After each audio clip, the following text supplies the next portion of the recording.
So we'll now be reading from the Bible, and today we're going to be reading from Ruth chapter 2. As we read the Bible, we hear God speaking to us. So please follow along in your Bibles, and the reading will also be on the screen as well. Ruth chapter 2. Now Naomi had a relative on her husband's side, a man of standing from the clan of Elimelech, whose name was Boaz. And Ruth the Moabite said to Naomi, "Let me go to the fields and pick up the leftover grain behind anyone in whose eyes I find favor." Naomi said to her, "Go ahead, my daughter." So she went out, entered a field, and began to glean behind the harvesters. As it turned out, she was working in a field belonging to Boaz, who was from the clan of Elimelech. Just then, Boaz arrived from Bethlehem and greeted the harvesters. "The Lord be with you." "The Lord bless you," they answered. Boaz asked the overseer of his harvesters, "Who does that young woman belong to?" The overseer replied, "She is the Moabite who came back from Moab with Naomi." She said, "Please let me glean and gather among the sheaves behind the harvesters." She came into the field and has remained here from morning till now, except for a short rest in the shelter. So Boaz said to Ruth, "My daughter, listen to me. Don't go and glean in another field, and don't go away from here. Stay here with the women who work for me. Watch the field where the men are harvesting, and follow along after the women. I have told the men not to lay a hand on you. And whenever you are thirsty, go and get a drink from the water jars the men have filled." At this, she bowed down with her face to the ground. She asked him, "Why have I found such favor in your eyes that you notice me, a foreigner?" Boaz replied, "I've been told all about what you have done for your mother-in-law since the death of your husband, how you left your father and mother and your homeland and came to live with a people you did not know before. May the Lord repay you for what you have done. May you be richly rewarded by the Lord, the God of Israel, under whose wings you have come to take refuge." "May I continue to find favor in your eyes, my lord," she said. "You have put me at ease by speaking kindly to your servant, though I do not have the standing of one of your servants." At mealtime, Boaz said to her, "Come over here, have some bread and dip it in the wine vinegar." When she sat down with the harvesters, he offered her some roasted grain. She ate all she wanted and had some left over. As she got up to glean, Boaz gave orders to his men, "Let her gather among the sheaves and don't reprimand her. Even pull out some stalks for her from the bundles and leave them for her to pick up, and don't rebuke her." So Ruth gleaned in the field until evening. Then she threshed the barley she had gathered, and it amounted to about an ephah. She carried it back to town, and her mother-in-law saw how much she had gathered. Ruth also brought out and gave her what she had left over after she had eaten enough. Her mother-in-law asked her, "Where did you glean today? Where did you work? Blessed be the man who took notice of you." Then Ruth told her mother-in-law about the one at whose place she had been working. "The name of the man I worked with today is Boaz," she said. "The Lord bless him," Naomi said to her daughter-in-law. "He has not stopped showing his kindness to the living and the dead." She added, "That man is our close relative. He is one of our guardian redeemers." Then Ruth the Moabite said, "He even said to me, 'Stay with my workers until they finish harvesting all my grain.'" Naomi said to Ruth, her daughter-in-law, "It will be good for you, my daughter, to go with the women who work for him, because in someone else's field you might be harmed." So Ruth stayed close to the women of Boaz to glean until the barley and wheat harvests were finished, and she lived with her mother-in-law. This is the word of God. So today we have Tim Wan, who will be explaining God's word to us. Tim is one of the members of our 4:30 English, Strathfield 4:30 English service. He's currently doing a ministry apprenticeship with Credo, which is the Christian group at UTS. And Tim is also a man with some Boaz-like characteristics, so that makes him the perfect person to tell us all about Ruth 2 today. So I'll pass it over to Tim.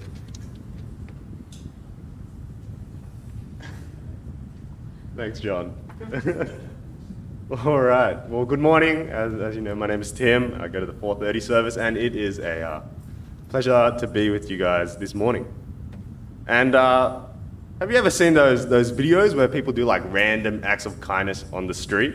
For example, there's like those videos of like, oh, here are some flowers for you today. And there's just random people on the street, oh yeah, here's some flowers. Now, I don't want to sound mean, and I'm not usually, pessimistic. I would consider myself quite the optimist. But there's something about these videos that just like don't sit right with me. Like, first of all, why are you recording? It's like, if you're kind, why do you want to like publicly announce to everyone, hey, look at me, I'm giving some person flowers? That just comes across to me. It's like, why are you doing this, man? Why are you doing this? And my skepticism, a lot of it is correct. So quite a lot of stories have come out about how these people are like filmed and posted without consent. And then they get made to feel like they're like some clickbait. These people do these acts of kindness to get something out of it, whether it be fame, money, or a good reputation. And in fact, these acts of kindness, they undermine what kindness is. But there are more subtle ways that we've undermined kindness as well. Like we might often say, oh, I'm so sorry, I hope you're doing okay. Please let me know if there's anything you need. But then also when we say that, we can also just not care about the situation that they're in. We're just doing this to, I just need to get this out the way. Oh, I'm here if you need me. And we're doing it to be seen as kind, but that is an insincere kindness. Or maybe we might try to act kind so that we can get a better deal or a better reputation. I know I did this a lot in high school. Hey, teacher, you look so good today. You're looking, trying to get the extra mark. Unfortunately, you cannot compliment the HSC markers. But also I feel like we go into a trap as well where we do these kind things out of obligation. Oh, I need to be kind, so I need to give this person some water when they enter my house. That one's pretty good obligation, but the motive is still obligation. So what is kindness? Last week we started going through the book of Ruth, and one of the key themes in this story is kindness. So today we're going to be looking into, unsurprisingly, kindness and how it reveals itself in Ruth and the transformation that it brings. We're going to explore this through going on a bit of a tour of kindness in chapters 1 and 2, stopping at some of the moments of kindness. And hopefully we'll end up at our destination, which will be a clear picture of what kindness is, what it means for us today. So let's get into it. So last week we heard of a woman called Naomi who moved with her husband and her 2 sons to Moab, an enemy town, because there was a famine in Israel. So while they're in Moab, first her husband dies, and her sons get married to 2 Moab women, 2 enemy women, Ruth and Orpah. But it gets worse because her sons die, and now it's just Naomi and her 2 daughters-in-law. And the death of the men in the family is devastating, because in those times, the death of the men meant that there was no more line to pass down. And passing down the line was pretty much the most important thing you had to do. That was the only thing that you were expected to do, which was to pass down the line. So when these men died, there was no more line to pass down. She would have lost purpose, identity, and value. Furthermore, there would be no more provider, no more security, and no more support. So Naomi hears that there's this food in Israel again, and as there's nothing left for her in Moab, she decides to go back. So Ruth and Orpah crying, they go, oh, we'll go back to you and your people. But Naomi gives them this reality check. But Naomi said, return home, my daughters. Why would you come with me? Am I going to have any more sons who could become your husbands? Return home, my daughters. I'm too old to have another husband. Even if I thought there was still hope for me, even if I had a husband tonight and gave birth to sons, would you wait until they grew up? Would you remain unmarried for them? No, my daughters, it is more bitter for me than for you, because the Lord's hand has turned against me. Naomi goes, wake up. You guys shouldn't follow me. There's no value in following me. I have no more sons you can marry. I cannot provide for you. I cannot give you security. I cannot give you support. Just go home. There is still hope for you to be married again, hope for you to salvage your life and live the rest of your days in comfort. But not with me. I have nothing for you. Orpah, she hears this, kisses her mother-in-law, and then goes back to her people.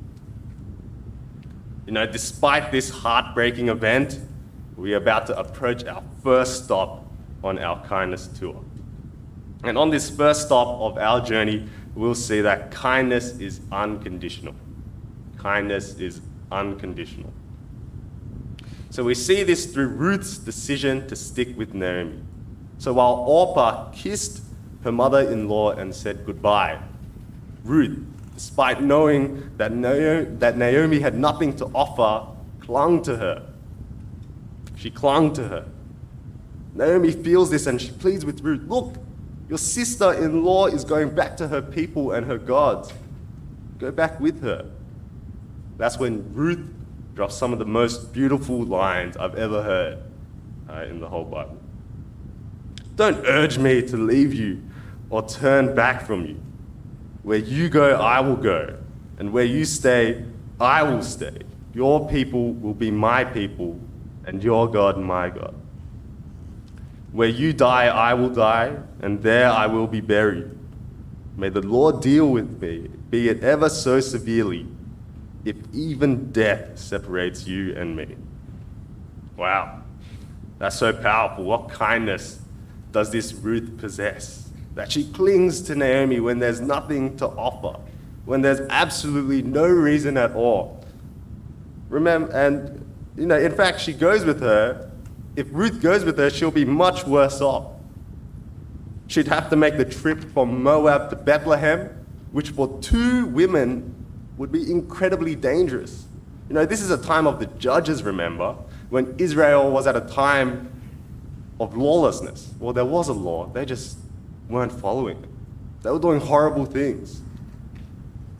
It was likely that they wouldn't even make it back to Bethlehem, and if they got back to Bethlehem, it'd be likely that she'd be seen as an outsider. Ruth would be seen as an outsider, and even worse, a second-class citizen, because of the beef that is between the Moabites and the Israelites.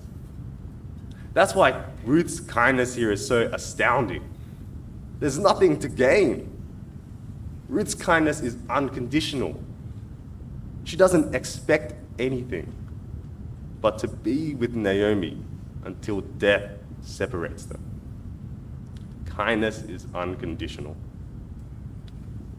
And just a quick note on Orpah, she too was in tears when she had to leave Naomi. So it's clear that both Ruth and Orpah love Naomi. It's just that Ruth made that step to cling to Naomi. I think this shows that kindness isn't just a feeling, but it emphasizes the act. Okay, so moving on in the story, the Lord brings Ruth and Naomi to Bethlehem safely, and then there's this chatter all around town. Oh, wow, can this be Naomi? Oh, Naomi's back. And she tells them to call her Mara, which means bitter, because of all the misfortune that has happened in her life. Step in Boaz. Verse 1 says that he is a man of standing, an esteemed gentleman, if you would. And what's this? He is from the clan of Elimelech. You see, back in those days, if you became a widow, it would fall onto a relative to take care of you. So while all seems dark and bitter, there's a glimmer of hope. And Ruth the Moabite said this to Naomi, let me go into the fields and pick up the leftover grain behind anyone in whose eyes I favor. Ruth and Naomi are likely famished from the trek from Moab and are in need of food because there are no men. Ruth needs to be the one to pick up the slack. And we'll come to our second kindness stop here as well. So here we see that kindness comes out of one's character. Kindness comes out of one's character. So Ruth decides to go into some random guy's property and steal their food. I know about you guys, but if someone walked onto my farm and started taking my crop, I'd be busting out the pitchfork and, hey, shooing them off. But Ruth, she gets to freely go and pick up the crop. This is because of a law that God gave to the Israelites. So Deuteronomy is a book of the Bible that has some laws that the Israelites had to follow. And chapter 24, verse 19 says, when you are harvesting in your field and you overlook a sheaf, do not go back and get it. Leave it for the foreigner, the fatherless, and the widow, so that the Lord may bless you in all the work of your hands. Here we see that kindness is built into the law of the Israelites. They have to purposefully leave food behind so that they can provide for those who can't provide.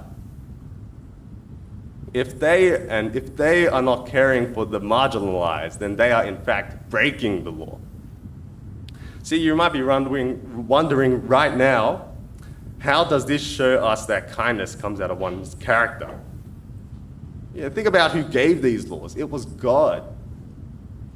And here's the thing about God's laws. God's laws reflect who God is and what he values. The law reflects the will of the lawgiver. So we see that God put this into the law because that's who he is. He's a God that cares for the outsider, the poor, the marginalized. This is the heart of who God is, and anything that he does is an outpouring of who he is. In this case, God's care is poured out into the law. God's kindness comes from his deep care. We see this in Ruth as well. Why did she choose to stay with Naomi? Is it because she thought she was going to have a better life? No, we already know that's not the case. So why does Ruth show this kindness to Naomi? And I think the answer is simple.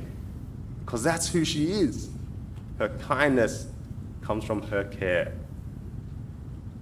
Okay, so back to the story. So Naomi said to her, "Go ahead, my daughter." So she went out, entered a field, and began to glean behind the harvesters. And as it turned out, she was working in a field belonging to Boaz, who was from the clan of Elimelech. It says, as it turned out. As it turned out, it was Boaz. Now to me, that doesn't sound like a coincidence. It sounds like God's at work here. So just then Boaz arrived from Bethlehem and greeted the harvesters. "The Lord be with you."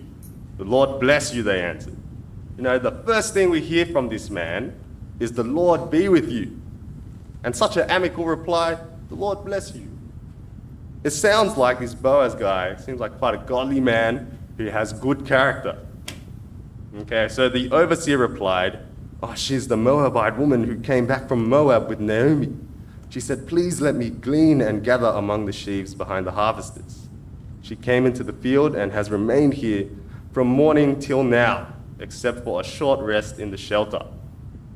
Here we learn something more about Ruth and her character. She's super hardworking. She only takes a 5-minute break in her work. And now here we are at our third and final stop of the journey. And here we learn that kindness is generous. Kindness is generous.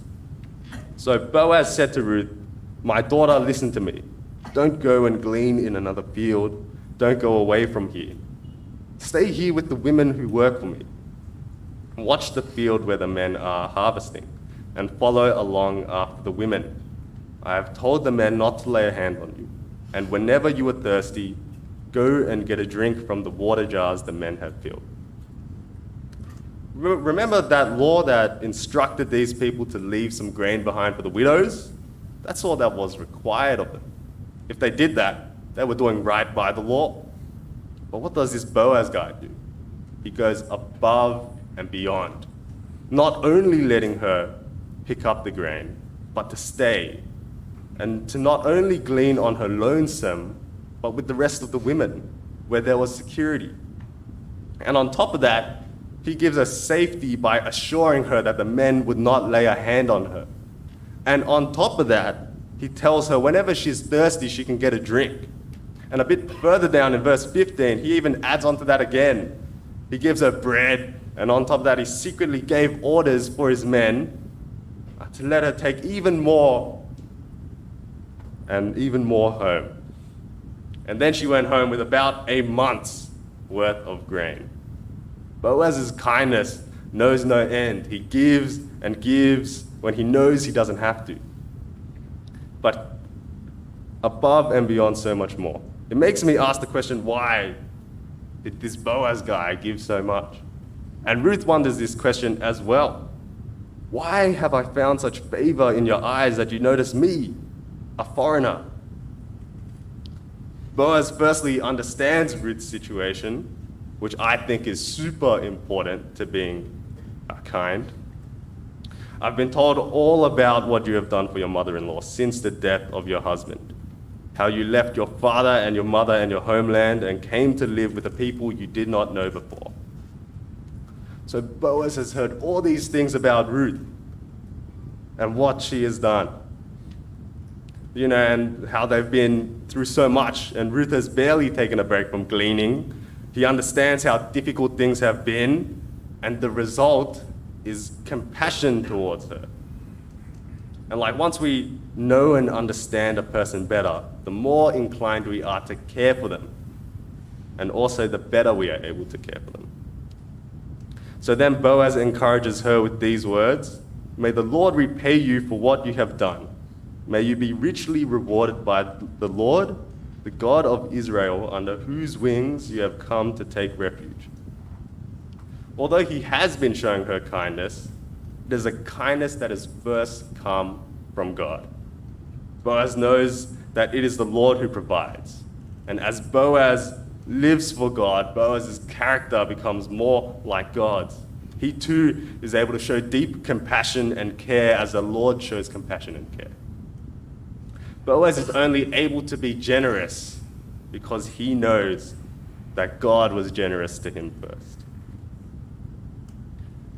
So I hope that all of you guys have enjoyed seeing the different aspects of kindness playing out in Ruth. And one thing I enjoy is how you can't really separate them. In all these acts of kindness, you see how it's unconditional, how it's generous, and how it's an outpour of care, all working together.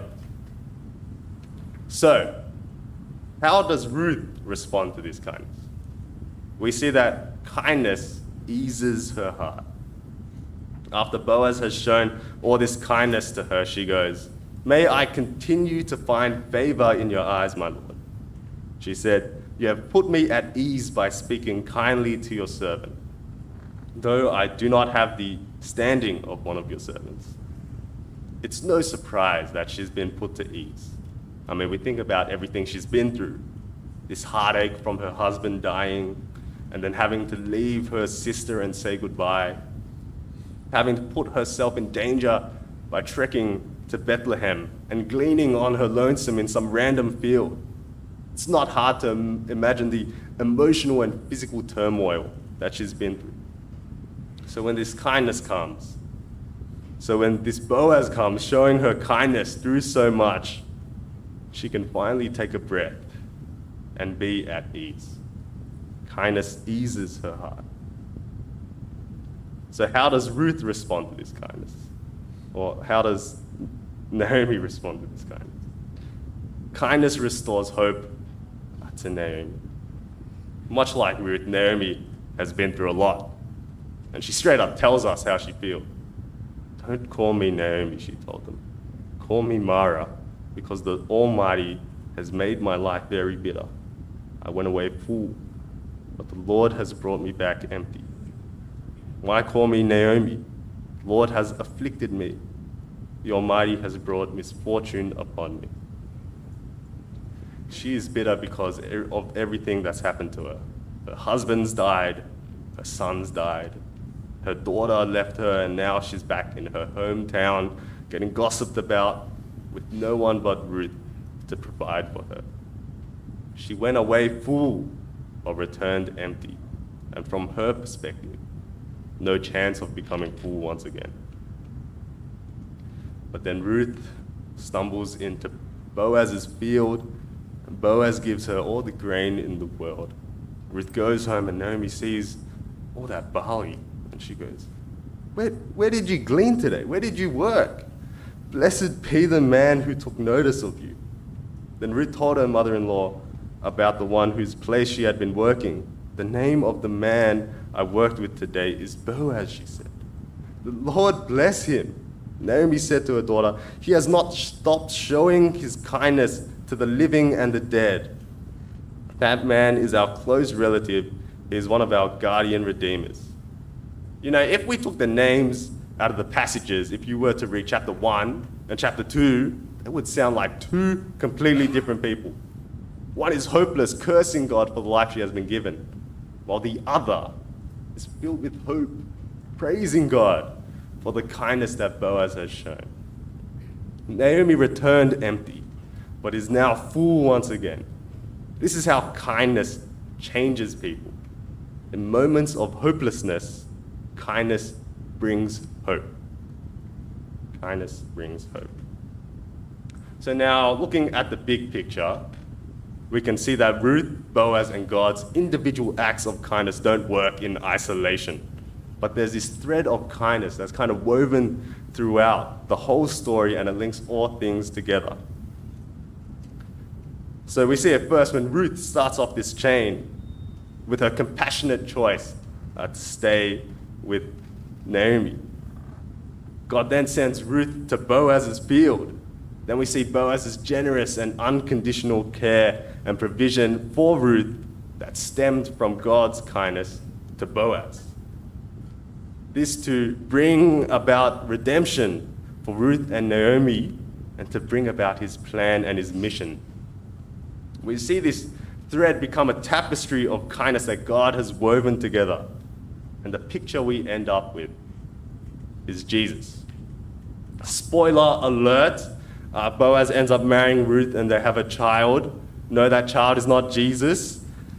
But the family tree eventually goes to King David and eventually the birth of Jesus, the promised one who would ensure that there'd be no more suffering and no more pain, no more emptiness, but life and life to the full. All this because of Ruth's act of kindness to Naomi. So, how does this story relate to us? Well, to be a part of God's mission, we need to be a people who are kind in heart. To be a part of God's mission, we are to be a people who are kind in heart. You know, I think it's important to note that when Ruth and Boaz were showing these acts of kindness, they weren't thinking, oh, through this act of kindness, I'm going to bring about God's mission here. Boaz wasn't like, okay, so I'm going to be really super kind to Ruth so that I will get married to her, and then I'm going to have a child who eventually will bring about the line of King David, and then will bring Jesus. I don't think that's what was going through Boaz's mind when he was doing those acts of kindness. Now, I also don't think they were doing these acts of kindness out of obligation because they followed God. Boaz wasn't like, oh, I got to let this woman glean in my field because that's what the law says. You know, I think this is a trap that a lot of Christians, including myself, get ourselves into. We fall into this trap where we're doing these acts of kindness because it's something that we're obligated to be doing. Or maybe we're doing these acts of kindness because we need to bring people to Christ. You know, Boaz and Ruth showed kindness not to get anything out of it, but do it out of obligation. But because of their care and compassion for the people that God had put in their lives. They did not do these acts to be kind, but these acts happened because they were kind. And God chose to work through these acts of genuine kindness that came from a genuine place. So the application point for you guys today is not to do more acts of kindness, but it's to become people who are kind. What I mean by people who are kind is people who have a deep care and compassion for the people around you. And that naturally flows into action. We don't want some calculator kindness where we're trying to work out how kind we need to be to tick off some Christian box. We want true kindness that comes from the heart. True kindness that comes from the heart. You know, it is in this true kindness that we have seen God work today. And if you're like doing these kind acts to try to bring your friends to Jesus, because it's some obligation for us to bring our friends to Jesus, imagine how much more He would work through your genuine kindness, your genuine care and compassion for your friend. If you're welcoming newcomers to church out of obligation, how much more would He work through you and your genuine kindness?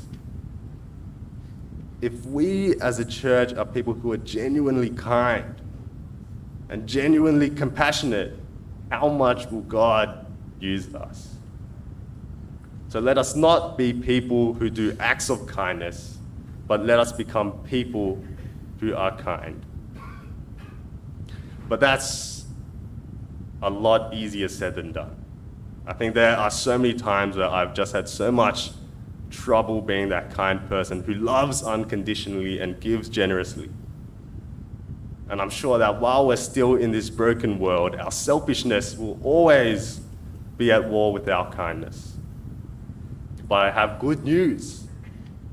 I have good news. God sends His Spirit to help us. In Galatians 5, it tells us that those who follow God will change their hearts to be compassionate and caring. In the same way that Ruth and Boaz followed God and had their hearts changed to love, as we follow God, our hearts will change to be people who don't just do kind acts, but are kind in heart. To conclude, let us not forget the ultimate kindness that was shown to us, that God sent His Son to die a death that He did not deserve, to bring forgiveness that we did not deserve, and He raised Jesus to bring us new life that we did not deserve. God is the ultimate model of true kindness.